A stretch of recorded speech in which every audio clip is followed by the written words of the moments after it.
Hello, Pit Nation. It's Big J's coming at you. Hey, just wanted to kind of show you what I'm doing here.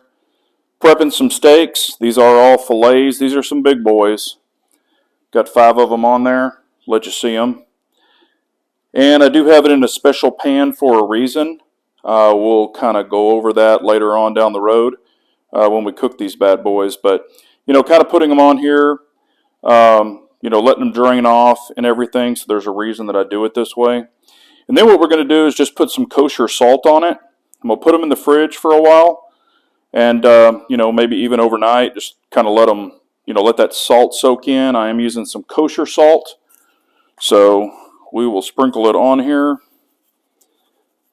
We're just going to do the tops, the bottoms. It does have bacon on this one.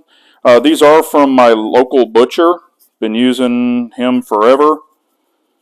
I might tell you who he is a little later.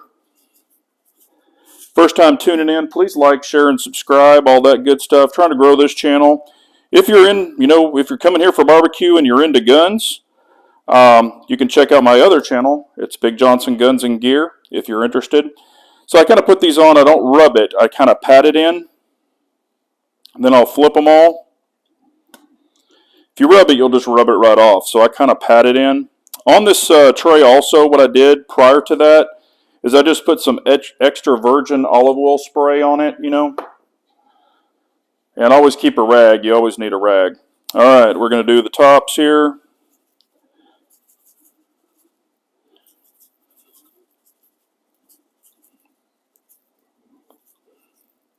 You can put it on the sides if you choose to. I've got some other spices that I'm going to be doing with it. So I won't be doing just a regular SPG rub like I normally do on steaks. If you don't know what SPG is, it's salt, pepper, and garlic. So that's just short for that. And I really like pepper, a lot of pepper. However, my significant other does not. Likes pepper, just not as much as I do. So I'm a big cayenne, hot pepper guy. She's really not. All right, so we've got these. You can see, got the kosher salt on them. And it is on a drip pan. If y'all are curious, this pan is actually made in the USA. It's designed to fit on some grills and stuff, so we'll talk about that later. But there they are. So we're going to put them up overnight, and we will return with what's going on later.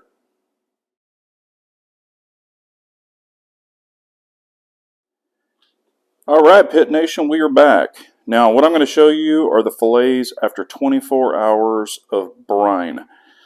What I've done, of course, you just saw it. Put the kosher salt on it, dabbed it in. So you saw the before and the after. So all I've used is kosher salt. In order to brine, you can use kosher salt and pepper. However, like I talked about before, I'm going to be doing a special seasoning on these. I usually use SPG. If y'all don't know what that means, stands for salt, pepper, and garlic. But I want you to see what it looks like after a 24-hour brine. So this is what it looks like. See how it darkens, brings out the red in the meat? Actually, look at that one right there. It almost looks like it has a crust on it.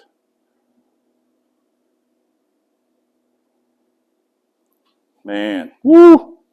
That's some good looking meat right there. So what we're going to do now, or what I'm going to do now, is I've got some olive oil, and I just use them in these little tubs, or whatever you want to call it, little bowl. And I've got a little brush. I kind of like these little rubbery ones. You can use the regular ones, but I tend to like these, but it's whichever. It doesn't matter. But what I'm going to do is, and there's a reason I use this pan, like I talked about before.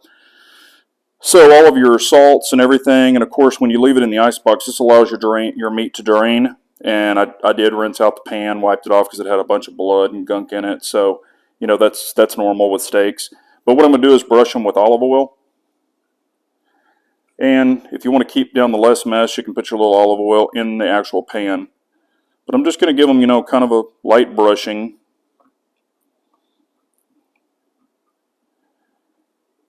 And, if you want to use coconut oil or whatever, or, whatever. I just like olive oil personally. And I do use extra virgin olive oil, if that matters to you. That's what I prefer. There's really no wrong or, right way. Everybody does this differently. I've seen people just pour olive oil on it. I don't really do that, but I am kind of liberal with it. Not a liberal if you're following me.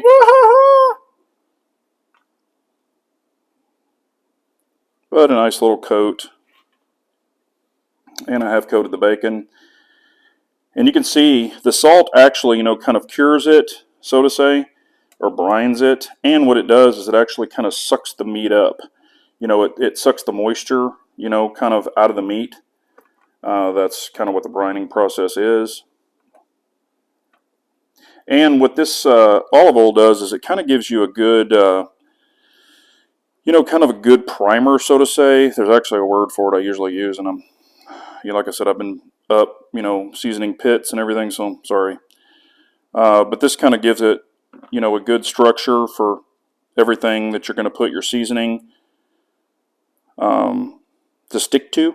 So the olive oil does a great job with that.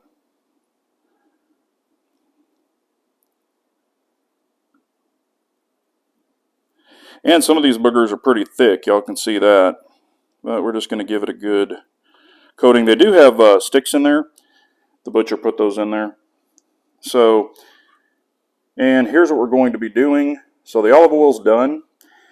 What I'm going to do is I'm going to season these up, then put them back in the ice box, because it's going to be later today when I actually do the cook. I'm just prepping this because family's out of the house, so I can actually film without a bunch of racket going on. And of course my dogs are hovering around because there's meat here. So if you hear, some dogs panting or something like that, just be aware that's what's going on. So I use, like I said, normally SPG, salt, pepper, and garlic, for just seasoned steaks. However, I do like using some other rubs and things like that sometimes.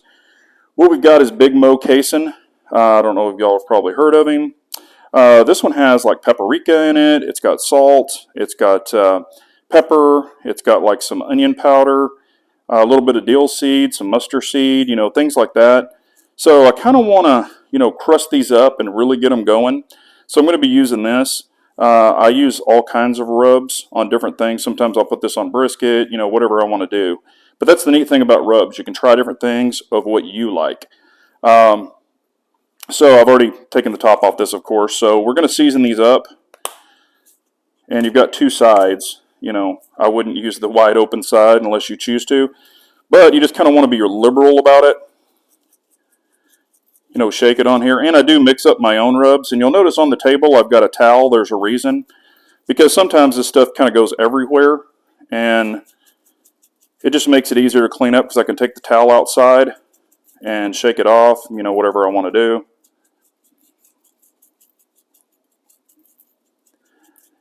And, you can work with gloves, the rubber nitride or nitrile gloves, whatever you want to use. Now on this, what I like to do is put quite a bit because I like kind of a crust, and this kind of burns into like a crust.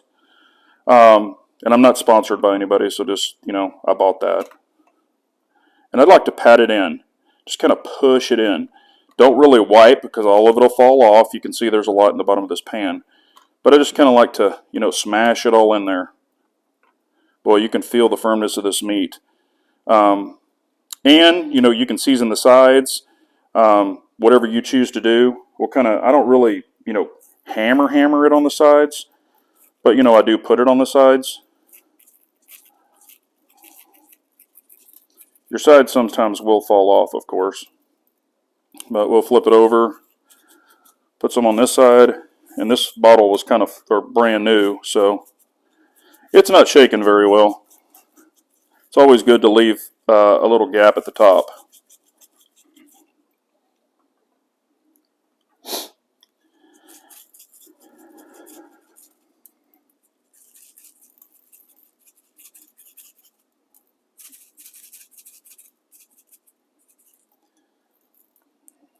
And I'll do the tops here in just a second. And a lot of this rub, by the time you buy your salt, pepper, and garlic and things like that, mix it all up, and buy your big bottles, you're going to spend like you know, sometimes 30, 40 bucks. Sometimes you can just buy these rubs for like $10 and you get everything in them. If you like that rub. Some people might not like cayenne. My wife is actually she doesn't like hot stuff, but you know, we're gonna use this, and hopefully she doesn't kill me. But look at that nice kind of crust right there. See where it's kind of already really brined up? Man, that's nice. And what brining does is it actually, you know, kind of holds the moisture in the meat, kind of contracts it all up, and it can make it super, super tender and juicy. So, and you can do that with chicken. You know, you can do that with all different kinds of things. You don't just do it, you don't have to do it with steaks. I do it with brisket and all that. That's probably enough. We'll get that out of the way. Now we're just going to press all this in. I kind of squeeze. You know, some people use gloves. My hands were clean, completely scrubbed before I'm doing this. I just kind of squeeze the sides. Y'all can see what I'm doing to kind of get it all in there. But, you know, usually when you do this, you'll get a really nice crust. I mean, it's not going to be crusting like a brisket, like bark, but you will get a really nice crust and a sear on these. So let's take a look at them. You can see I've got it all over my hands, but that's kind of how it'll look. If you want more or less, you can do that. It's whatever you choose to do.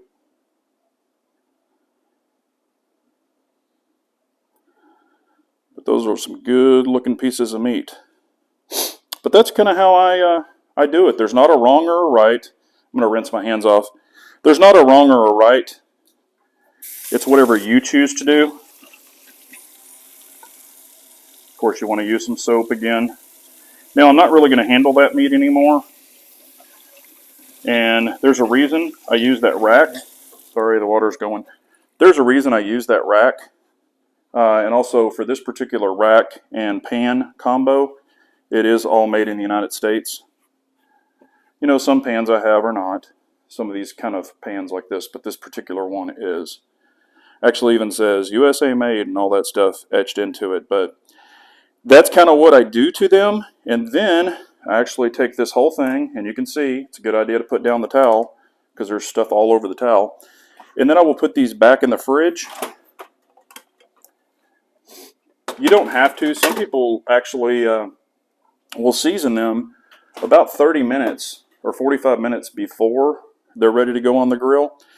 What I do is kind of season them sometimes before, and plus I have the time right now.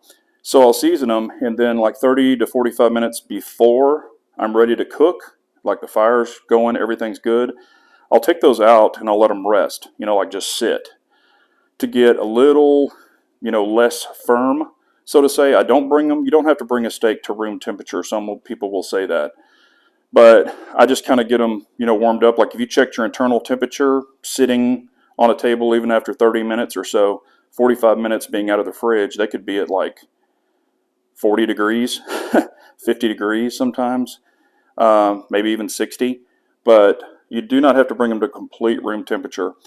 And then we will take it up outside. Stay tuned.